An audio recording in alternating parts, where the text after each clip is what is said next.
Well, our websites don't just have a design problem, they have a messaging problem. And I'm going to prove that to you today.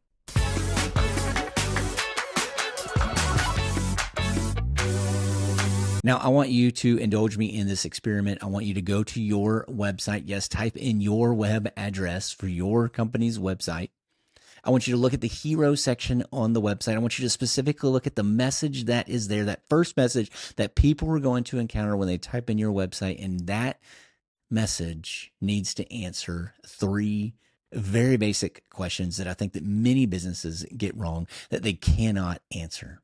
And so what are those questions? Well, the first one is, what do you do? Just as simple as that. What do you do? Not, I know you know what you do, but when you read that statement, does it tell somebody who has never been to your website, who knows nothing about you, what it is that you do? Or does it say something like this? We provide innovative solutions to help businesses thrive in the digital landscape. That tells me absolutely nothing. What are innovative solutions? I have no idea. Or the second question, who do you do it for? So what do you do and who do you do it for? Who do you serve? Who's your ideal client? Is it something like we work with companies of all sizes across a variety of industries? This person who writes that has a messaging problem. They don't know who they work with, or they don't want to say who they work with. And then lastly, how does it help them? What's the result? What's the benefit? What's the goal? Does it say something like our team delivers result-driven strategies that empower your brand to reach its full potential? You see, our websites, they have a messaging problem. And I see this all the time, from small business websites to medium-sized to large corporations. And the problem then becomes, you're not getting in leads, you're not getting sales, you're not generating revenue for your business, which is bad because you want your business to grow and you want your business to succeed. And so now what do people do? Well, they see that their website is not generating. They look at it. Maybe they have a few friends look at it and they say, yeah, it's outdated. I haven't really updated my website in a really long time. I did the design myself. And so then they go out and they hire somebody to help them with their website. But oftentimes what they're looking for is somebody who can create something that just looks really pretty. They don't talk to them about what type of strategy they're going to be implementing, or if they have a framework for figuring out who their ideal customer is. Nothing like that, right?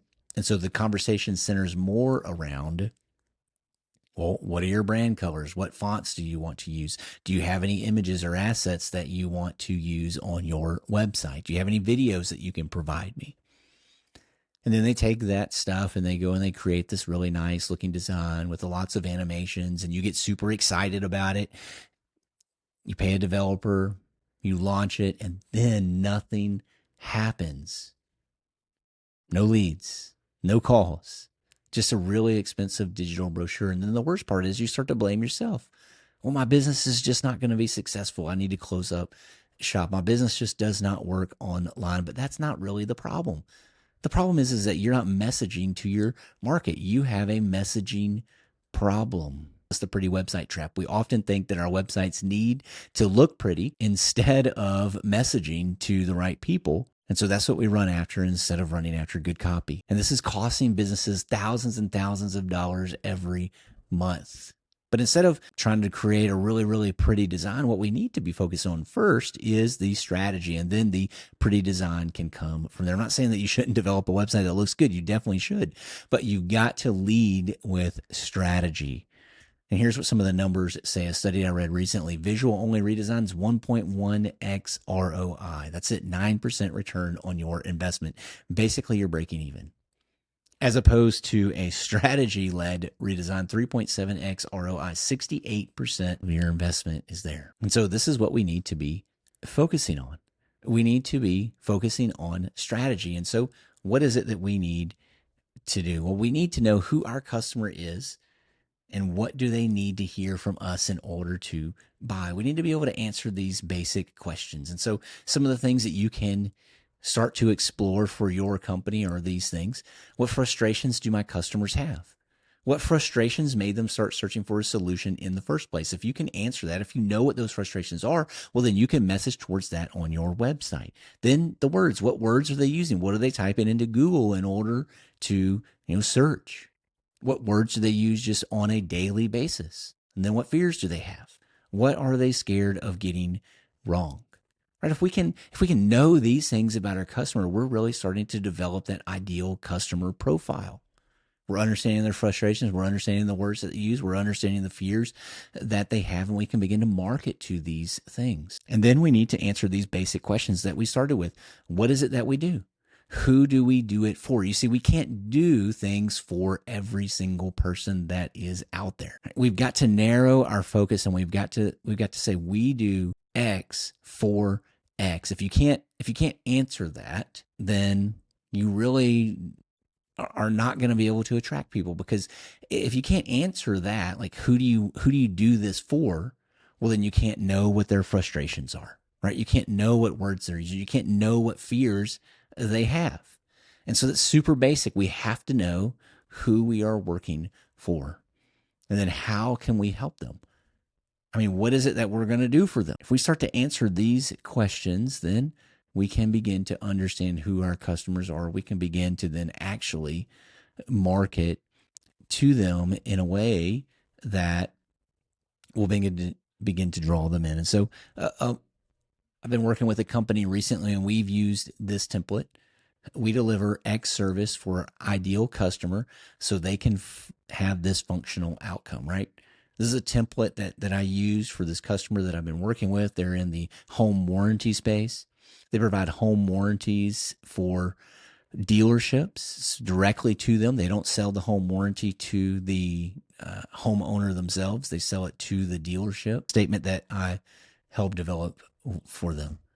First, we provide dedicated service coordination and lifetime warranty programs. This is what it is that they provide. These are the two services: the dedicated service coordination and lifetime warranty programs for, this is who they do that for, manufactured home dealerships. They don't do it for anybody else but manufactured home dealerships. They don't provide it to the homeowner. If a homeowner comes to their website or if a homeowner calls them, they do not sell them this warranty. And the last thing is so that they can stop managing repairs and focus entirely on selling homes. Oftentimes the problem in these dealerships and the frustration that they have is that their salespeople have to deal with a lot of these repair calls. They have to find a repair person. They have to schedule them. They have to get all of these things set up and lined up. And what's happening is that that's taken away from their time that they can then sell to other people. And so they come in and they solve this problem for dealerships. Not only is the first message that you come across on the website going to tell people that, but then all of the different copy on all of the pages are going to hit at some of the frustrations, or are going to hit at some of the fears. It's going to use the language that these people are using in their dealerships each and every single day in order to then attract that person and draw them in. And it's the same thing that we need to be doing on our website as well. And so imagine this: an inbox full of leads. You wake up on Monday morning, you open up your laptop, and you've got 3 form submissions just waiting for you there. These people, they've already read your blog content. They've read through your website. They know what you do, who you do it for, what the benefit is going to be. They don't need for you to sell them anymore. They just want to talk to you, have a conversation, and see if they can make things work and move forward with you. In this instance, your website is doing the heavy lifting for you. And the work that you are doing by putting new content on your website on a month-to-month basis is just beginning to compound, both in an SEO standpoint and also in a messaging standpoint. And all of this happens because you're leading with strategy first and then design second. And so if you want to see how this will work with your business, I offer a free strategy session where we're going to look at where you're at now and map out how to get your site to a place where it's actually working for you. The link is going to be down in the description. And so you can do this for yourself, or you can allow me to handle this for you. Either way, I'm here for you for whatever needs that you have. If you got some value out of this video, would you like it? Would you subscribe? I'm producing more content like this. And would you share this with somebody else who might need to hear this so that their website and their business can begin to thrive and work for them? Well, I hope to see you on the next video.